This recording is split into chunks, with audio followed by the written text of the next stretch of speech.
Hello everyone, welcome to my YouTube channel. आज की इस वीडियो में हम लोग डिस्कस करने वाले हैं दिसंबर 2019 जो असम और मेघालय का पेपर था उसके इनऑर्गेनिक केमिस्ट्री के पार्ट सी को। तो आप लोगों का स्वागत है मेरे इस क्वेश्चन आंसर लेक्चर सीरीज में। अगर आप लोग पहली बार चैनल पे विजिट कर रहे हैं तो एक बार प्लीज चैनल को लाइक शेयर एंड सब्सक्राइब कर लीजिएगा। चलिए, पहला क्वेश्चन है कि among the following the reaction which is not feasible. तो यहाँ पर देखिए आपका ये जो है कंपाउंड है और यहाँ पर हाइड्राइड आयन का न्यूक्लियोफिलिक अटैक है। तो इसके लिए सबसे पहले यहाँ पर DMG रूल लगेगा। मैंने इसको प्रीवियस वीडियो में भी बताया था। तो ये कौन से कंपाउंड पे लगेगा? तो सबसे पहले उसको क्या होना चाहिए कि 18 इलेक्ट्रॉन रूल को फॉलो करना चाहिए। तो यहाँ पर आप काउंट कर लो, देखो 6 इलेक्ट्रॉन बेंजीन रिंग देगा, प्लस 4 ये देगा और 3 ये देगा। और मोलिब्डेनम का कितना होता है आउटर मोस्ट सेल का इलेक्ट्रॉन? 6 होता है। 4s1 3d5 क्रोमियम का है। तो यहाँ पर 1 इलेक्ट्रॉन ऑलरेडी निकल चुका है, तो ये कितना देगा? 5 देगा। 5 + 3 8 हो गया। 8 + 4 12 हो गया। 12 + 6 ये 18 हो गया। तो इसका मतलब इस पर ये रूल अप्लीकेबल होगा। अब यहाँ पर क्या था दूसरा रूल कि इवन पॉलीन जो होगा, ठीक है, उसका रिएक्शन फास्टर होगा। पहले उस पर रिएक्शन होगा, देन ऑड पॉलीन पे होगा। और दूसरा रूल क्या था कि ए साइक्लिक पे पहले अटैक होगा, ए साइक्लिक का फास्टर होगा, देन साइक्लिक। ठीक, तो ये आपको रूल याद रखना है। अब देखिए यहां पर आप बहुत ही इजीली इसको कर लेंगे। तो यहां पर देखिए सबसे पहले क्या है कि H- का अटैक कहां पे होगा? यहां पर ये साइक्लिक है और ये एसाइक्लिक है और ये एसाइक्लिक है। तो सबसे पहले आपका अटैक देखिए कहां पर होगा? एसाइक्लिक सिस्टम पे, क्योंकि ये साइक्लिक से पहले अटैक करेगा। तो होगा इस पे या तो इस पे होगा अटैक। तो यहां पर आपको डिसाइड करना है कि अब इवन पॉलीन पे होगा कि ऑड पॉलीन पे होगा। तो आपने देखा कि इवन पॉलीन फास्टर रिएक्ट करता है ऑड से, तो इसका मतलब है कि इवन पे अटैक होगा। तो यहां पर होना चाहिए था अटैक 4 मेंबर रिंग पे, लेकिन इसने थर्ड पे अटैक किया है। तो इसका मतलब है कि ये पॉसिबल नहीं होगा। क्लियर है? अगला क्वेश्चन देखिए यहां पर कि ये है ऑड पॉलीन और ये है इवन। तो इवन और ऑड में से दोनों में किस पे होगा? इवन पे होगा। तो यहां पर होगा, देखिए यहां पर किया है, तो इसका मतलब ये पॉसिबल है। इसके बाद देखिए ये ऑड है और ये भी ऑड है। क्लियर है?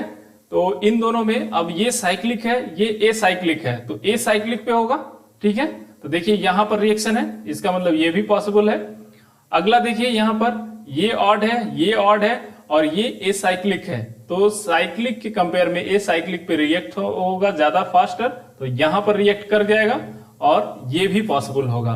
तो आपका जो पहला ऑप्शन है यही फिजिबल नहीं होगा, बाकी तीनों फिजिबल होंगे। क्लियर है? आई होप कि क्लियर है। देखिए अगला क्वेश्चन क्या है कि the treatment of SCO4 with water. तो यहां पर देखिए आपको सिंपल कॉन्सेप्ट ये समझना था कि जितने भी मेटल के हाइड्राइड होते हैं ये बहुत ही इजीली H+ को देते हैं। ठीक है, तो यहां पर मेटल नेगेटिव चार्ज में स्टेबल होता है। तो सिंपली आपका क्या होगा कि यहां पर ये जो कोबाल्ट का कॉम्प्लेक्स है ये H+ को लूज करेगा और वाटर यहां पर एक्ट करेगा एज अ बेस और ये जो है इस प्रोटॉन को अब्स्ट्रैक्ट कर लेगा। तो आपका जो कॉम्प्लेक्स बनेगा क्या बनेगा? वाटर यहां पर ये H+ को ले लेगा। कहां से प्रोड्यूस होगा ये H+? ये प्रोड्यूस होगा CO4 कॉम्प्लेक्स माइनस से। तो ये H+ लेकर के ये बन जाएगा हाइड्रोनियम आयन H3O+, और जबकि ये कोबाल्ट का कॉम्प्लेक्स आपका CO4 माइनस बनेगा। ठीक है, तो इसका जो है ये सेकंड ऑप्शन ये करेक्ट होगा। क्लियर है बात? देखिए इस कॉम्प्लेक्स की स्टेबिलिटी पे कोई इफेक्ट नहीं पड़ा है। यहां पर भी ये 18 इलेक्ट्रॉन रूल को फॉलो कर रहा था। यहां पर देखिए आप H1 electron carbonyl means cobalt 9 दे दिया, 9 + 1 10 हो गया और 8 यहां से हो जाएगा, तो 18 यहां पे भी था। और ये जो फाइनल प्रोडक्ट बना है इसका भी 18 इलेक्ट्रॉन रूल को है। ठीक है, तो देखिए 9 + 8 + 1, तो ये भी फॉलो कर रहा है। तो ये आपका सेकंड ऑप्शन इसका करेक्ट है। क्वेश्चन देखिए आप, the value of mu effective including spin orbit coupling contribution for the nickel 2+ complex. और यहां पर आपको डेल्टा 0 की वैल्यू दी हुई है और स्पिन ऑर्बिट कपलिंग लैम्डा की वैल्यू दी हुई है। तो आप यहां देखते ही समझ गए होंगे कि यहां पर कौन सा फॉर्मूला लगेगा? Mu effective is equal to mu spin bracket में 1 minus alpha lambda by delta zero. अब देखिए यहां पर लेमडा जो है आपको दे दिया गया है, डेल्टा जीरो की वैल्यू आपको दे दी गई है, सिर्फ आपको अल्फा और म्यू स्पिन चाहिए। तो देखिए सबसे पहले आप म्यू स्पिन कैसे कैलकुलेट करते हो, यहां पर आपको चाहिए कि कॉम्प्लेक्स में कितने नंबर ऑफ अनपेयर्ड इलेक्ट्रॉन है, ठीक है, तो ये आपको चाहिए। तो यहां से आप निकालेंगे, ठीक है, कि कितना आपके पास इलेक्ट्रॉन है। तो निकिल 2+ कॉम्प्लेक्स है, मतलब इसका electronic configuration ground state 4s2 3d8 है, ठीक है, 3d8 है। तो यहां पर 2 इलेक्ट्रॉन निकल गया और d8 होगा। तो d8 और ये लो स्पिन कॉम्प्लेक्स है क्योंकि अमोनिया है, स्ट्रॉन्ग फील्ड लिगेंड। तो इसका स्प्लिटिंग कैसे होगा, यहां पर T2G होगा, यहां EG होगा। तो 1 2 3 4 5 6 7 8 क्लियर है। तो अब देखिए यहां पर 2 अनपेयर्ड इलेक्ट्रॉन है, तो जो म्यू स्पिन की वैल्यू होती है ये कैसे निकालते हैं, फॉर्मूला आप लोगों को पता ही है, √n+2 से। क्लियर है, बोर मैग्नेटॉन। तो कितना हो जाएगा, √2 × 2 + 2 मतलब √4 × 2 मतलब 8 मीन्स 2.83 बोर मैग्नेटॉन, समथिंग इतना ही होता है। हाँ, तो ये आपका म्यू स्पिन मिल गया। अब आपको इस फार्मूले में क्या चाहिए, सिर्फ अल्फा की वैल्यू चाहिए। तो देखिए भाई, अल्फा आपको थोड़ा सा याद रखना पड़ेगा कि कब कौन सा लेंगे। अगर आपका ग्राउंड स्टेट अगर ऑर्गल डायग्राम में ए आता है, ठीक है, तो यहां पर आप इसकी वैल्यू 4 लेंगे। अगर आपका ये ई से स्टार्ट होता है ग्राउंड स्टेट तो आप यहां पर 2 लेंगे। अगर ये टी आता है तो आप यहां 0 लेंगे। क्लियर है, तो ये आप याद रखना। अब देखो, आप जानते हो कि यहां पर ऑर्गल डायग्राम अगर आप देखोगे तो ये D8 सिस्टम है। तो अगर आप, मैं इन शॉर्ट बना लूं तो यहां पर D8 का जो होता है वो, अगर आप D2 D7 का जानते हैं तो यहाँ पे T1GF होता है और यहाँ पे होता है T2GF और यहाँ होता है A2GF, ठीक है, और इसके ऊपर होता है T1GP। क्लियर है, तो ये यहाँ पर आपका A2G नीचे आएगा और ये जो है आपका T1G है और इधर आएगा आपका T2G।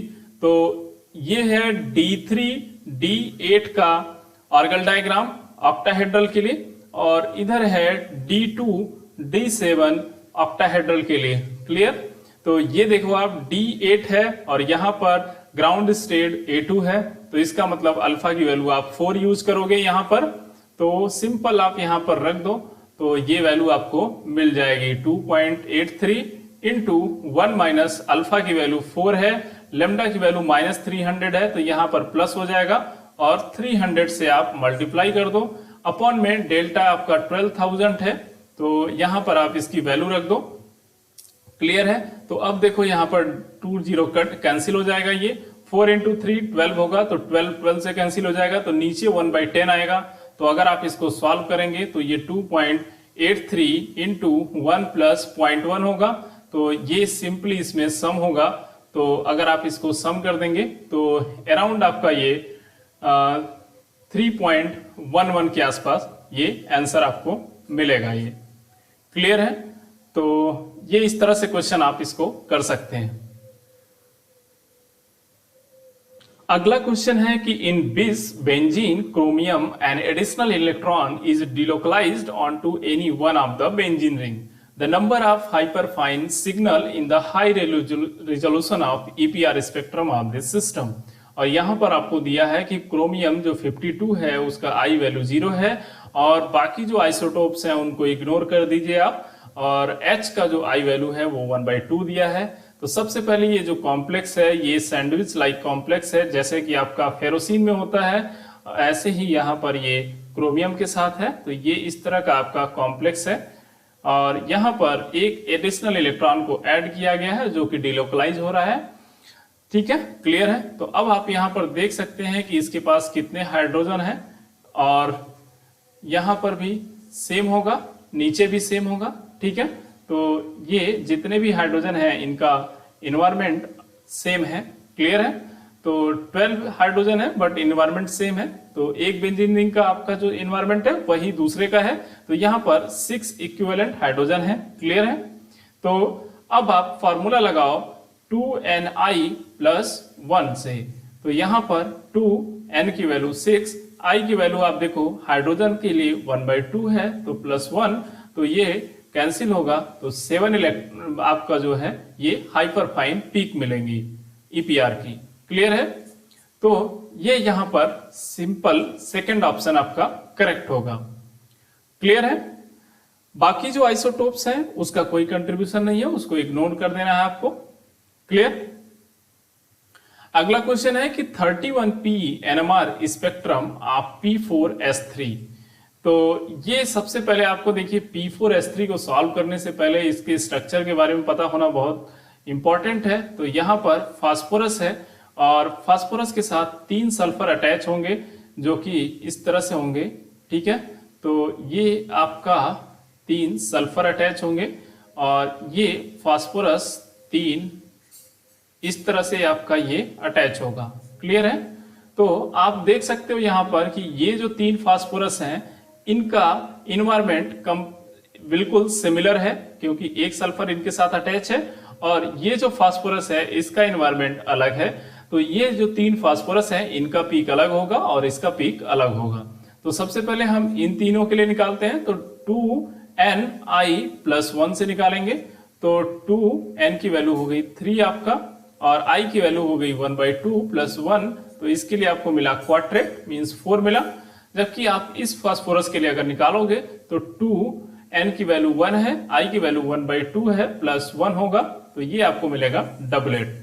तो एक आपको मिलेगा क्वाड्रेट इसके इन तीनों फास्फोरस के लिए और इसके लिए मिलेगा डबलेट। तो यहां पर 2 सिग्नल मिलेगा, एक डबलेट और एक क्वाड्रेट। आई होप कि आपको ये क्वेश्चन क्लियर है। अगला क्वेश्चन देखिए, the ground state term symbol for holmium 3+ ion जिसका इलेक्ट्रॉनिक कॉन्फ़िगरेशन है 4f10। अब मान लीजिए आपको इसके बारे में नहीं पता है आयन के बारे में, तब भी आप इसको इलेक्ट्रॉनिक कॉन्फ़िगरेशन से बहुत इजीली कर सकते हैं। तो सबसे पहले आपको पता है कि f ऑर्बिटल है, f सेल है, उसमें कितने होते हैं 7 ऑर्बिटल हैं। ठीक है, तो कौन कौन से हैं देखिए, इनका जो ml वैल्यू है ये आपको पता होना चाहिए। तो f के लिए क्या होता है, l की वैल्यू 3 होती है, तो ml की वैल्यू क्या होगी -3 से +3, तो यहाँ -3 -2 -1 0 +1 +2 +3 होगा। 10 इलेक्ट्रॉन है तो आप 1 by 1 करके भरते जाओ, 3 4 5 6 7 8 9 10। क्लियर है?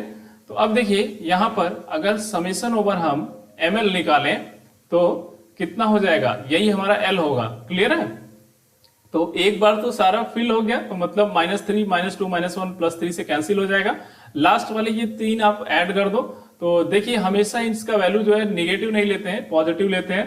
तो -3 -2 -1 इसका मॉड में ले लेंगे, तो ये कितना आएगा 6 देगा आपको। तो l की वैल्यू आपको सिंपली 6 मिल गई। अब आपको s निकालना है, तो s क्या होता है, टोटल का सम, जो स्पिन का सम है। तो यहां पर आप देखो ये जो है मतलब plus half minus half cancel हो जाएगा, plus half minus half cancel, plus half minus half, तो टोटल जो है ये 4 इलेक्ट्रॉन हैं जिनका स्पिन कितना होगा 1/2, 4 × 1/2। ठीक है, तो 4 होगा, ये सिंपली 1/2 4 मतलब 4/2 होगा, तो ये 2 मिलेगा हमको। तो अब आप देखो यहां से आपको L भी मिल गया, S भी मिल गया। तो अब यहां पर J वैल्यू चाहिए। J वैल्यू क्या होता है, अगर जो इलेक्ट्रॉनिक कॉन्फ़िगरेशन है अगर वो हाफ फील्ड से ज्यादा है, हाफ फील्ड मतलब f ऑर्बिटल में कितने हैं 7 इलेक्ट्रॉन फील हो सकते हैं, तो यहां पर 7 से अगर ज्यादा है तो वहां पर L + S लगेगा, तो 6 + 2 मतलब 8 आएगा। तो अब सिंपली आप देखो L की वैल्यू अगर 6 है तो वहां के लिए टर्म सिंबल क्या आएगा, अगर L की वैल्यू आपका 0 है तो उसके लिए S आता है, 1 के लिए P है, 2 के लिए आपका D है और 3 के लिए क्या है F है और 4 के लिए G है, 5 के लिए H है और 6 के लिए I है। तो यहां पर सिंपली आपका I होगा और I के लिए अब मल्टीप्लिसिटी चाहिए, तो मल्टीप्लिसिटी S की वैल्यू पता है, तो मल्टीप्लिसिटी कितना होता है 2S + 1, तो यहां पर हो जाएगा आपका 5। क्लियर है? तो 5 और यहां पर J की वैल्यू चाहिए 8, तो ये आपका जो है पहला ऑप्शन इसका करेक्ट होगा। क्लियर है? समझ में आया? अगला क्वेश्चन देखिए, the reduction potential of plastocyanin P1, myoglobin P2, cytochrome C and cytochrome P450 are given इतना इतना and -300 millivolt respectively. The correct order of spontaneous electron transfer among these 4 protein. तो सबसे पहले आप इलेक्ट्रोकेमिकल सीरीज यहां पर याद करो कि जब इलेक्ट्रोकेमिकल सीरीज में क्या होता है कि अगर आपका इलेक्ट्रोड पोटेंशियल जो रिडक्शन का पोटेंशियल है, ठीक है, अगर वो निगेटिव है तो उसका इलेक्ट्रॉन देने का टेंडेंसी ज्यादा होता है। मतलब अगर मेटल है तो उनका इलेक्ट्रोड पोटेंशियल नेगेटिव होता है, तो वो इलेक्ट्रॉन लूज करके ऑक्सीडाइज होना चाहते हैं, Mn+ स्टेट में जाना चाहते हैं। तो जिनका नेगेटिव इलेक्ट्रोड पोटेंशियल होगा वो ऑक्सीडाइज होने की टेंडेंसी रखेंगे, जिनका पॉजिटिव होगा वो रिड्यूस होने की टेंडेंसी रखेंगे। ठीक है, तो इसी कॉन्सेप्ट को यहाँ पे आप अप्लाई करो। देखो यहां पर बोल रहा है कि the correct order of spontaneous electron transfer, तो कौन इजीली इलेक्ट्रॉन देगा, मतलब ऑक्सीडाइज होगा। क्लियर है? तो आप सिंपल देखो -300 मिलीवोल्ट, तो ये जो है माइनस में है, तो ये सबसे इजीली इलेक्ट्रॉन ट्रांसफर देगा। तो सबसे पहला जो ऑर्डर होगा वो आपका P4 का होगा। क्लियर है? उसके बाद आप देखो ये होगा +50, ठीक है, तो 4th होगा। उसके बाद आपका सेकंड होगा, फिर आप देखो तो ये 3rd होगा, फिर आपका 1 होगा। तो ये जो ऑर्डर फॉलो करेगा वही होगा। तो यहां देखो सेकंड ऑप्शन जो है ये ऑर्डर आपका फॉलो कर रहा है 4 2 3 1। क्लियर है? तो ये सिंपल बेसिक कॉन्सेप्ट था, इसी के आधार पे आप इसको कर सकते थे। ठीक है, आई होप कि ये क्लियर होगा क्वेश्चन। अगला क्वेश्चन देखिए, the correct order of d orbital splitting energy. ठीक है, सिंपल आपको क्रिस्टल फील्ड स्टेबलाइजेशन एनर्जी पूछा है, बहुत ही इजी क्वेश्चन था। यहां पर आपको सिर्फ क्या याद रखना है, देखिए यहां पर मेटल का सबका ऑक्सीडेशन जो CFSC की वैल्यू है, एक्चुअली ये देखिए आपका 3 चीजों पे डिपेंड करती है। एक तो आपके पास मेटल जो है उस पर अगर चार्ज ज्यादा है, ठीक है, और दूसरा जो है आपका लिगेंड जो है वो अगर डिफरेंट है तो CFSC चेंज होगा, और अगर थर्ड अगर उसका क्वांटम नंबर n की वैल्यू अगर चेंज हो रही है तब चेंज होगा। तो यहां देखिए ये सारे जो है 3D मतलब एक ही मेटल है, क्रोमियम है। तो यहां पर लिगेंड को चेक कर लीजिए आप। लिगेंड यहां पर क्या है, साइनाइड है, वाटर है, क्लोराइड है, चेंज है, जबकि ऑक्सीडेशन स्टेट सबका सेम है। तो मतलब ये मेटल के चार्ज पे नहीं डिपेंड करेगा, n की वैल्यू पे नहीं करेगा, सिर्फ लिगेंड पे करेगा। अब लिगेंड में आपको याद करने का थोड़ा सा ट्रिक बता देता हूं कि अगर आपके पास लिगेंड जो है अगर वहां पर कार्बन, नाइट्रोजन या ऑक्सीजन अगर इन्वॉल्व है, तो सिंपली अगर कार्बन है तो वो स्ट्रॉन्ग फील्ड लिगेंड होता है, नाइट्रोजन है अगर आपके लिगेंड में तो भी स्ट्रॉन्ग फील्ड लिगेंड है। मतलब ये कोऑर्डिनेट जो कर रहा है वो नाइट्रोजन एटम कर रहा है या कार्बन कर रहा है तो वो स्ट्रॉन्ग फील्ड लिगेंड होगा। अगर ऑक्सीजन है तो वो वीक होगा। ठीक है, अगर हेलोजन है कोई फैमिली, तो सपोज यहां मैं क्लोराइड ले रहा हूं, तो वो वेरी वीक होगा। ठीक है, तो इस तरह से आप एक याद कर सकते हैं। तो देखिए साइनाइड जो है ये स्ट्रॉन्ग फील्ड लिगेंड है। तो यहां पर क्रोमियम का +3 में ऑक्सीडेशन स्टेट में अगर इलेक्ट्रॉनिक कॉन्फ़िगरेशन देखें तो ये D3 होगा, 4s1 3d5 होता है ग्राउंड स्टेट में, 3 इलेक्ट्रॉन निकलेंगे तो यहां पर D3 होगा। D3 लो स्पिन होगा क्योंकि यहां पर देखिए कि साइनाइड है, स्ट्रॉन्ग फील्ड लिगेंड है, तो इस तरह से ये फिलअप होगा। T2G में 3 इलेक्ट्रॉन रहेंगे, 1 2 और 3। और यहां पर आप अगर इसके लिए बात करोगे वाटर के लिए, तो सिंपल ये साइनाइड से वीक है तो ये आपका हाई स्पिन कॉम्प्लेक्स देगा।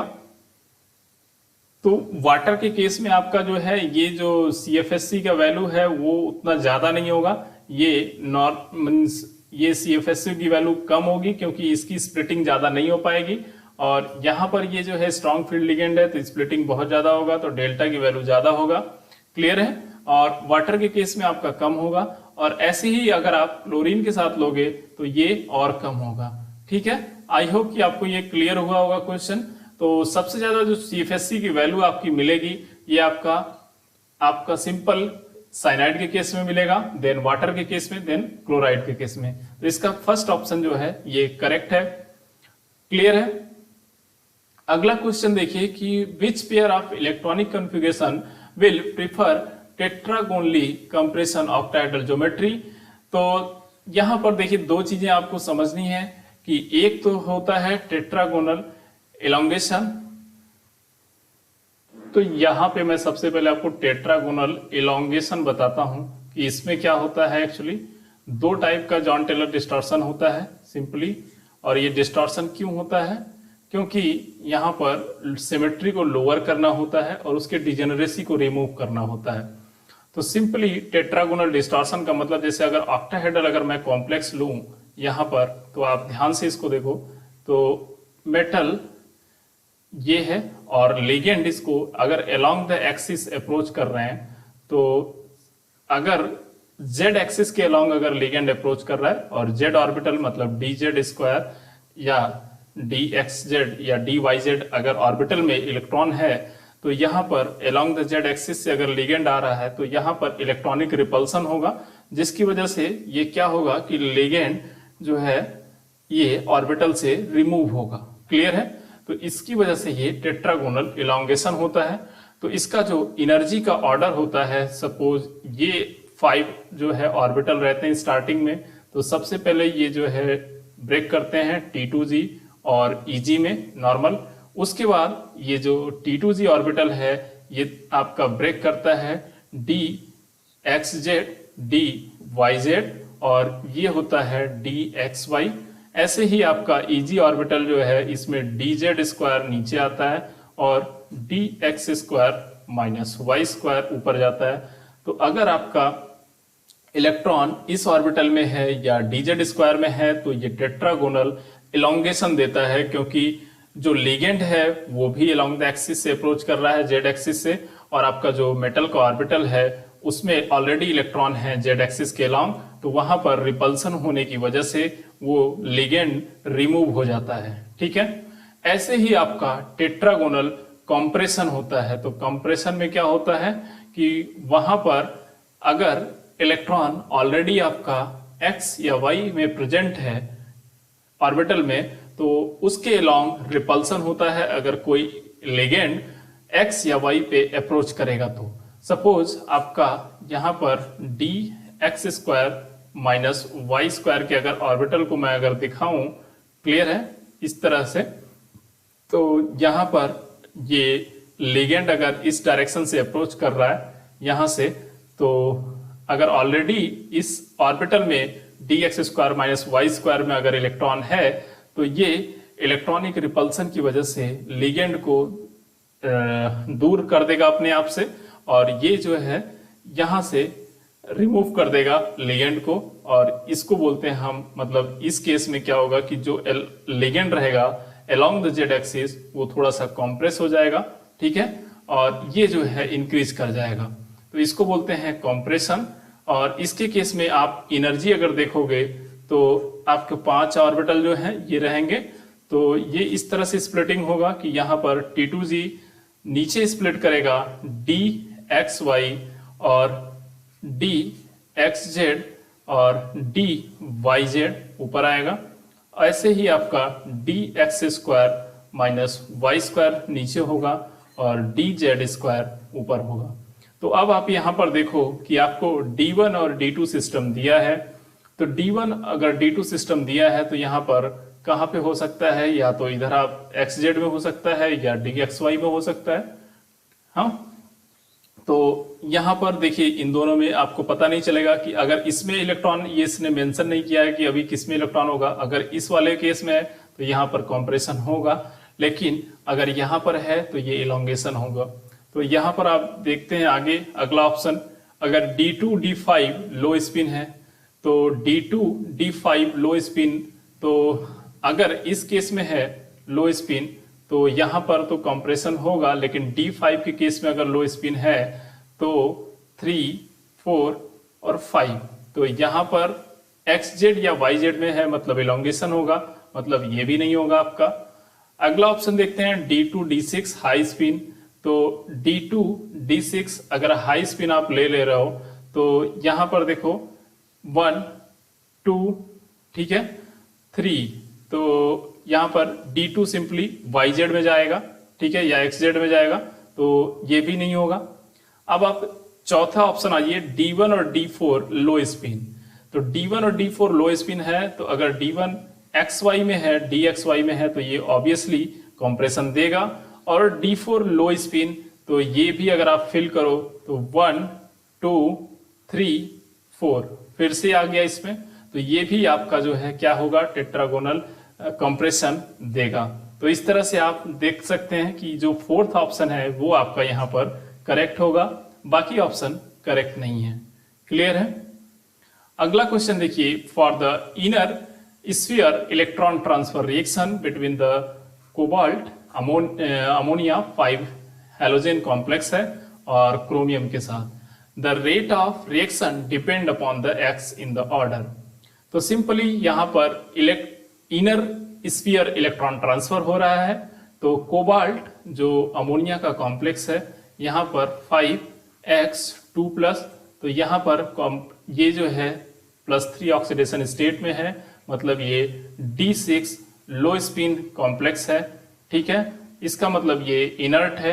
तो ये क्राइटेरिया फॉलो कर रहा है, देखिए ये इनर्ट है, प्लस यहाँ पर ब्रीजिंग लिगेंड है हेलोजेन, और दूसरा आपका जो है क्रोमियम है, और ये वाटर है इसके पास 6 मॉलिक्यूल, और ये +2 ऑक्सीडेशन स्टेट में है, और ये लेवाइल है। तो ऑब्वियसली यहाँ से एक इलेक्ट्रॉन इजिली यहाँ पर ट्रांसफर हो सकते हैं मेटल को, तो ये +2 में जाएगा और ये +3 में आ जाएगा। तो यहाँ पर देखिए मेटल जो आपका ब्रीजिंग लिगेंड है X, इसके साथ क्रोमियम यहाँ से एक इलेक्ट्रॉन इसको ट्रांसफर करेगा, और ये यहाँ से ब्रिजिंग लिगेंड को ट्रांसफर करेगा। तो सबसे ज्यादा जो रेट होगा उसका होगा जिसका लीविंग टेंडेंसी यहाँ पर बहुत अच्छा होगा, मतलब यहाँ से डिपार्चर जिसका इजी होगा उतना ही ज्यादा एक्स से इसका फॉर्मेशन स्ट्रांग होगा। तो आप यहाँ से क्लियरली कह सकते हैं कि आयोडाइड जब होगा तो उसका जो बॉन्ड लेंथ है सबसे ज्यादा होगा, तो वो इजी, वो वैसे भी अच्छा लिविंग ग्रुप है, तो वो इजिली यहाँ से डिपार्च होगा और यहाँ पर फॉर्मेशन होगा। तो आयोडाइड का रेट सबसे ज्यादा होगा, उसके बाद आप ब्रोमाइड होगा, उसके बाद आपका फ्लोराइड होगा। तो आपका जो करेक्ट ऑर्डर होगा रेट का वो आयोडाइड होगा, देन ब्रोमाइड होगा, देन फ्लोराइड होगा। तो आपका फोर्थ ऑप्शन जो है इसका करेक्ट होगा। क्लियर है? अगला क्वेश्चन है कि the asset in which each of the species facilitate the formation of HF2- on the reaction with HF। तो यहां पर देखिए सिंपल HF दो मॉलिक्यूल अगर आपस में रिएक्ट करते हैं तो ये क्या बनाएंगे, एक बनाएगा H2F+ और दूसरा बनाएगा F-। तो यहां पे बोल रहा है कि ऐसे कौन सी स्पीसीज हैं इसमें से जो कि ये बनाएंगे HF2- बनाएंगे। क्लियर है? HF के साथ रिएक्शन कराने पे। तो आप देखो कि यहां पर जितने अगर हैवी आपके जो है एलिमेंट हैं, तो यहां पर ये एंटीमनी है, इसका साइज बहुत बड़ा होता है और फ्लोराइड बहुत साइज छोटा है, तो ये और एक फ्लोराइड आयन को एक्सेप्ट कर सकता है और अपने जो है डी ऑर्बिटल में इलेक्ट्रॉन को एक्सेप्ट कर सकता है, मतलब लिगेंड को ले सकता है। तो यहाँ पर इसका कोऑर्डिनेशन नंबर इंक्रीज कर सकता है। तो जहां भी आपका एंटीमनी के साथ कॉम्प्लेक्स रहता है फ्लोराइड का, वो हमेशा जो है फ्लोराइड आयन को एक्सेप्ट करता है। अगर आप HF से रिएक्शन कराओगे, सपोज अगर आप HF प्लस SbF5 के साथ अगर आप रिएक्शन करा रहे हो तो ये आपको देगा SbF6- प्लस H+। तो ये आपका नहीं मिलेगा। तो जहां पर भी ये प्रेजेंट है इसमें भी नहीं मिलेगा। AsF5 सिमिलर प्रॉपर्टी शो करेगा, आर्सेनिक, ये भी नहीं देगा। SbF5 फिर से ये नहीं देगा। तो आप चौथे ऑप्शन में आ जाओ। तो यहां पर देखो SF4 है और ClF3 है और RCH2OH है, तो ये दे सकते हैं, क्योंकि अगर यहां पर HF अगर रिएक्ट करता है तो ये सल्फर के पास लोन पेयर है, इजिली H+ को एक्सेप्ट कर सकता है और F- को दे देगा। और अगर ये F- को देगा तो दूसरा यहाँ HF प्रेजेंट है, तो वो उसको लेकर के HF CF2- बन सकता है। क्लियर है? तो ये बन सकता है, ऐसे ClF3 बन सकता है, इसके पास भी लोन पेयर है क्लोरीन के पास, और RCH2OH में ऑक्सीजन के पास भी लोन पेयर है, तो ये भी H+ को ले सकता है। तो इस तरह से फोर्थ ऑप्शन इसका जो है करेक्ट होगा, और ये सारे ऑप्शन आपके गलत हैं। अगला क्वेश्चन है कि for the following reaction calcium carbide nitrogen के साथ रिएक्ट करता है एट 1000 डिग्री सेंटीग्रेड। तो यहाँ पर आपके 3 पाथ फॉलो कराया है। एक वाटर CO2 के साथ जो है P बन रहा है, और यहाँ पर वाटर के साथ सिंपली Q बन रहा है, और यहाँ R बन रहा है। तो सबसे पहले आपको डिसाइड करना है कि A क्या है। तो A यहाँ पर बहुत ही इंपॉर्टेंट फर्टिलाइजर है, इसको बोलते हैं calcium cyanamide, CN2, calcium cyanamide बोलते हैं इसको, CaCN2। ये हाई टेम्परेचर पे नाइट्रोजन के साथ कार्बाइड जो है रिप्लेस हो जाता है और N2 आ जाता है, ठीक है, और ये इस तरह से यहाँ पर अटैच होता है। अब इसके बाद अगर इसका रिएक्शन आप करा रहे हो, सिंपली अगर मान लो पहले वाटर और कार्बन डाइऑक्साइड के साथ अगर आप करा रहे हो, तो ये जो है बनता है कैल्शियम कार्बोनेट, कैल्शियम कार्बोनेट बनाता है ये कॉम्प्लेक्स, ठीक है, प्लस ये आपका NH2CN देता है, ठीक है। तो अब यहाँ पर ऑलरेडी जो है वाटर प्रेजेंट है, तो ये इसको हाइड्रोलाइज कर देता है, और ये सिंपली NH2CO NH2 में कन्वर्ट हो जाता है, मतलब यूरिया में। क्लियर है? तो P आपका जो प्रोडक्ट होगा वो ये होगा। तो यहां पर या तो ये ऑप्शन हो सकता है या ये हो सकता है। अगला देखते हैं Q।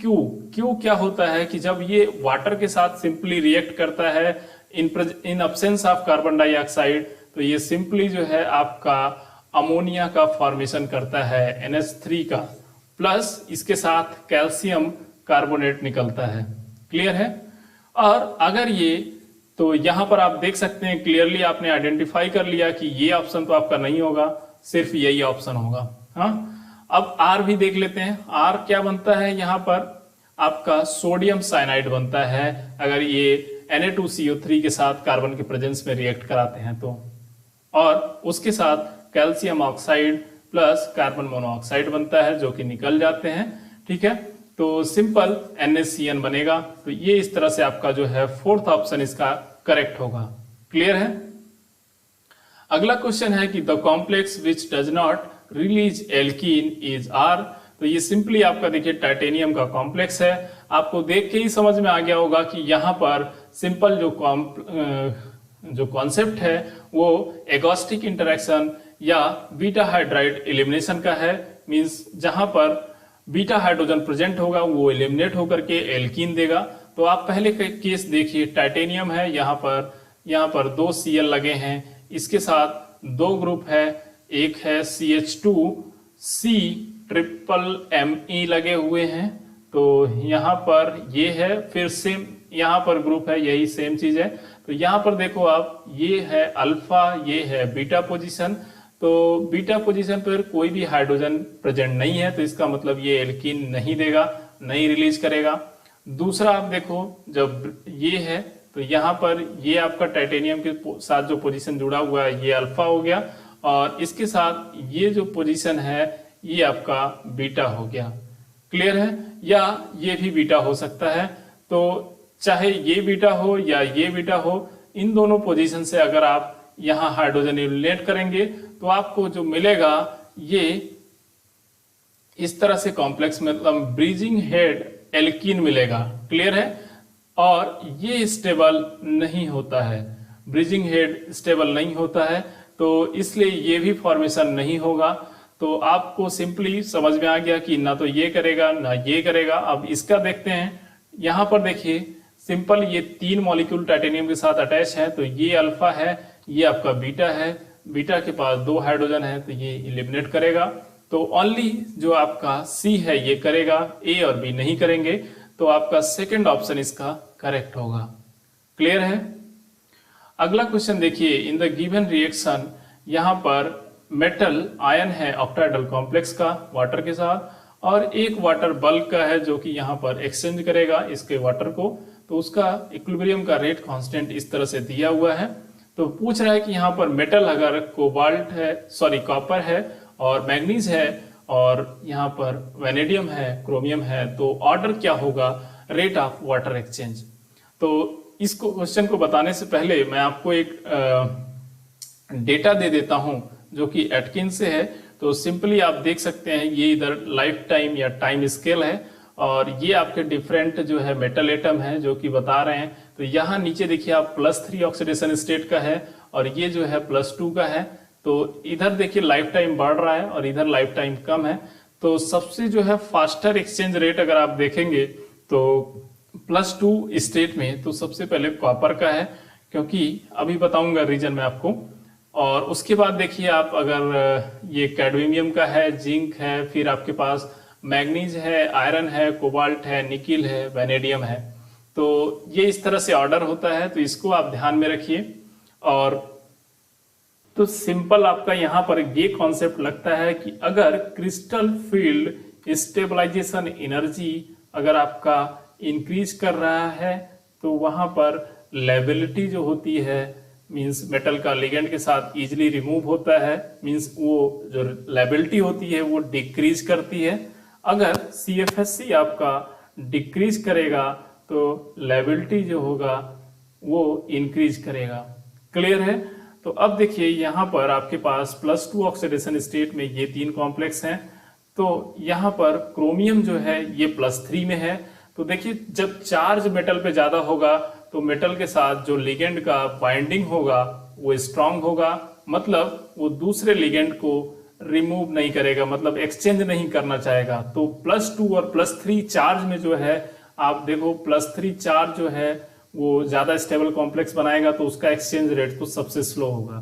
तो यहां से ही आपको जो है मिल गया कि हाँ मतलब जो पहला ऑप्शन है वो तो करेक्ट होगा। ये आप तो देख कर डायरेक्टली बता सकते थे, लेकिन आप बाकी के जो है ऑर्डर को कैलकुलेट करने के लिए यहाँ पहले आप इनका CFSC निकालो आप। तो कॉपर 2+, मैग्नीज 2+ और वेनेडियम आपके 2+। तो कॉपर 2+ यहाँ पर -0.6 इसका जो है डेल्टा होगा, मैग्नीज का 0 होगा, जबकि आप वेनेडियम निकालेंगे तो -1.20 होगा। तो यहाँ पे आप क्लियरली देख सकते हैं कि CFSC इस केस में इंक्रीज कर रहा है, यहाँ -1.2 डेल्टा 0 है। तो इसका लेबिलिटी डिक्रीज करेगा, मतलब जो वेनेडियम है इसका इनर्टनेस ज्यादा होगा, मतलब एक्सचेंज रेट स्लो होगा। ठीक है, और मैग्नीज जो है 0 है CFSC और यहाँ पे ये -0.6 है। तो यहाँ पे आप कह सकते हैं कि मैग्नीज का जो है एक्सचेंज रेट वो जो है कॉपर से ज्यादा होना चाहिए। लेकिन आप यहाँ पर देखो कि कॉपर जो है ये जॉन टेलर डिस्टॉर्शन शो करता है। ठीक है, इस वजह से इसका जो है टेट्रागोनल एलोंगेशन होता है, मतलब जो लिगेंड होता है एलोंग द यहाँ पर एक्सिस वो ऑलरेडी रिमूव होना चाहते हैं। ठीक है, वो ऑलरेडी निकलना चाहते हैं, तो इसलिए कॉपर का जो एक्सचेंज रेट होता है वो फास्टर होता है मैग्नीज से। तो सिंपली आप यहाँ पर ऑर्डर जो है प्रिडिक्ट कर सकते हैं इजिली कि कॉपर 2+, मैग्नीज 2+, वेनेडियम होगा, उसके बाद क्रोमियम होगा। इसको मैं आपको +2 ऑर्डर को याद करने का एक ट्रिक बता सकता हूँ कि आप जैसे वनीला आइसक्रीम खाते हैं तो याद रख सकते हैं कि वनीला को फेंक दिया मैंने जानकर कुत्ते को। ठीक है, तो इस तरीके से आप याद रख सकते हैं इसको। हाँ, आप अपना कोई भी ट्रिक बना सकते हैं। तो ये देखिए क्वेश्चन हमेशा जो है पूछा जाता है इस पे, और ये क्वेश्चन डायरेक्टली आपको तभी आ सकता है जब आपको ये सीरीज याद रहेगा, अदरवाइज आप इसको जरूर मिस्टेक कर सकते हैं। क्लियर है? तो आप इस सीरीज को इजी ट्रिक में कोई याद कर लीजिए। अगला क्वेश्चन देखिए, the oxidative addition of hydrogen to the complex DPPE iridium Vaska complex type का ये कॉम्प्लेक्स है, form a complex A which rearrange to its isomer the correct structure of A and B are। तो सबसे पहले आप देखो कि यहाँ पर 2 टाइप से ऑक्सीडेटिव एडिशन होता है। एक होता है नॉन पोलर मॉलिक्यूल का और दूसरा होता है पोलर का। तो पोलर का जो एडिशन होता है वो ट्रांस होता है, जबकि यहाँ पर जो ऑक्सीडेटिव एडिशन होता है नॉन पोलर का वो सिस होता है। तो सिंपल यहाँ पर एक चीज तो आपको समझ में आ गया कि अगर वो इरिडियम का कॉम्प्लेक्स है ये, तो यहाँ पर अगर आपके पास एक CO है और Br है, तो जो हाइड्रोजन होगा उसका इस तरह से अटैक होगा यहाँ पर। हाँ, तो ये पहले 3 मेंबर्ड रिंग फॉर्म करता है, उसके बाद ये बनता है, यहाँ पर आपको मैं दिखा रहा हूँ। तो ये सिंपल P बना यहाँ पर। इसके बाद देखिए ये इरिडियम है और इरिडियम के साथ ही यहाँ पर हाइड्रोजन, और ये हाइड्रोजन होगा और यहाँ पर ये जो है कॉम्प्लेक्स इस तरह से, मतलब कि सिंपली आप समझो कि यहाँ पर ब्रेक करेगा, मतलब ये जो है हाइड्रोजन का सिग्मा बॉन्ड है यहाँ पर, और ये जो है ब्रेक करेगा आपस में, और ये जो है इरिडियम के साथ फॉर्म करेगा। तो एक हाइड्रोजन यहाँ पे फॉर्म करेगा, दूसरा यहाँ पे फॉर्म करेगा, तो ये 2 हाइड्रोजन इसके साथ सिस में अटैच होंगे। तो ये यहाँ पर आप देख सकते हो कि सिस में जो हाइड्रोजन अटैच है, एक सेकंड ऑप्शन है, एक थर्ड ऑप्शन है। आप यहाँ पे देखो ये दोनों हाइड्रोजन अटैच है, यहाँ पर ये दोनों है, बाकी में नहीं है, मतलब ये अगल बगल आपको होना चाहिए, याद रखिएगा। अब देखिए कि यहाँ पर जो रीअरेंज हो रहा है आइसोमर, हाँ, विच रीअरेंज टू इट्स आइसोमर, तो यहाँ पर देखिए कि ये जो है सिस है, तो सिस प्रोडक्ट कभी भी ये जो है ट्रांस नहीं जा सकता है, मतलब ये रीअरेंज होकर के ट्रांस नहीं जाएगा। मतलब हाइड्रोजन यहाँ पर जो दिखाया है ये ट्रांस दिखाया है, तो हाइड्रोजन ट्रांस नहीं जा सकता, ये सिस ही रहेगा। क्लियर है? तो यहाँ पर देखिए आप कि ये जो है रीअरेंज होकर के ये सिस है, लेकिन ये यहाँ पर ट्रांस कर दिया, तो इसका जो ऑप्शन नंबर सेकंड होगा ये करेक्ट होगा। ठीक है, तो ये रीअरेंज होकर के ट्रांस नहीं देगा, सिस ही देगा आपको। तो इस तरह से आपका सेकंड प्रोडक्ट यही बनेगा। क्लियर है? अगला क्वेश्चन है कि the correct arrangement of the oxo species iron 4th oxide, molybdenum 6 oxide and tungsten 6 oxide in the order of their increasing oxygen atom transfer property. तो यहाँ पर आपको बताना है कि यहाँ पर क्या होगा। तो सिंपली आप देख रहे हैं कि मेटल जो है हायर ऑक्सीडेशन स्टेट में है, जबकि ऑक्सीजन जो है यहाँ पर लिगेंड है जो कि लोन पेयर कंटेन करता है। तो यहाँ पर आपका जो क्राइटेरिया बन रहा है ये क्या बन रहा है, ligand to metal charge transfer का कॉन्सेप्ट यहाँ पर लग सकता है बिल्कुल। तो देखिए कि हम जानते हैं कि वहां पर, तो सबसे पहले यहाँ पर कैसे जो है ligand to metal charge transfer होता है ये आप देख सकते हैं। तो यहाँ पर मेटल का Eg ऑर्बिटल होता है, यहाँ पर आप T2G होता है, और लिगेंड यहाँ पर आपका होता है लिगेंड। ठीक है, और ये जो है अगर ऑक्टाहेड्रल कॉम्प्लेक्स है तो ये जो है 12 इलेक्ट्रॉन कंटेन करता है, मींस इसके सिग्मा जो है ऑर्बिटल में। हाँ, तो अगर यहाँ पर जैसे आपके 4 हैं तो टोटल 8 इलेक्ट्रॉन इन्वॉल्व होगा।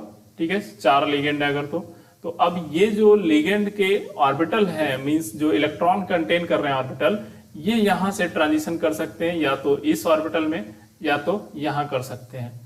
ठीक है, तो इस तरह से ये चार्ज ट्रांसफर दे सकते हैं। तो जितना ज्यादा मेटल पे पॉजिटिव चार्ज होगा उसका जो ये ऑर्बिटल है उतना लोअर एनर्जी का होगा और उतना ज्यादा इजी होगा चार्ज ट्रांसफर। क्लियर है? तो आपको देखिए यहाँ पर एक आयरन है जो कि 4th ऑक्सीडेशन स्टेट में है, और यहाँ पर मोलिब्डेनम 6 है, टंगस्टन 6 है। तो जैसे आप देखो यहाँ पर मोलिब्डेनम है और ये क्रोमियम फैमिली का है, तो यहाँ पर टंगस्टन है, तो इसका जो है साइज इंक्रीज कर जाता है। तो साइज इंक्रीज करने की वजह से जो मेटल का जो ऑर्बिटल का सेपरेशन है वो ज्यादा होता है, मेटल टू लिगेंड का सेपरेशन। तो टंगस्टन के केस में ज्यादा होगा सेपरेशन, तो यहाँ पर जो ट्रांसफर होगा इलेक्ट्रॉन का वो जो है डिफिकल्ट होगा। ठीक है, तो यहाँ पर ऑक्सीजन एटम जो ट्रांसफर का रेट है वो भी स्लो होगा। हाँ, तो मोलिब्डेनम और टंगस्टन में जो है क्या होगा, मोलिब्डेनम का फास्ट होगा, टंगस्टन का स्लो होगा। ठीक है, तो ये आपको क्लियर हो गया। अब इसके बाद देखो आयरन का है, तो आयरन के केस में जो है ऑक्सीडेशन स्टेट 4 है, तो वहां पर मेटल का जो है साइज भी डिपेंड करेगा। तो साइज कम है, 3D एलिमेंट है, जबकि ये 4D है, ये 5D है। तो यहाँ पर ऑक्सीडेशन नंबर भी कम है। तो सिंपल यहाँ पर लिगेंड का जो ऑर्बिटल और जो है मेटल के ऑर्बिटल के बीच में जो सेपरेशन होगा वो कम होगा, मतलब यहाँ पर इजिली जो है ट्रांसफर हो सकता है इलेक्ट्रॉन। तो यहाँ पर हम कह सकते हैं कि सबसे एनर्जी कम डिफरेंस जो है वो आयरन ऑक्साइड के केस में है। तो यहाँ इजिली जो है ऑक्सीजन का ट्रांसफर होगा। तो सबसे ज्यादा जो फास्टर रेट होगा वो आयरन के केस में होगा। तो आयरन का रेट जो है सबसे फास्ट होगा, फर्स्ट वन, और उसके बाद मोलिब्डेनम होगा सेकेंड, देन टंगस्टन। तो आपका जो फर्स्ट ऑप्शन है ये जो है यहाँ पर करेक्ट होगा। आई होप कि ये सारे क्वेश्चन आपको क्लियर हुए होंगे। तो thank you guys for watching the video. अगर आप लोगों को वीडियो मेरा पसंद आ रहा है तो प्लीज इसको लाइक शेयर एंड सब्सक्राइब कर दीजिए। Thank you so much.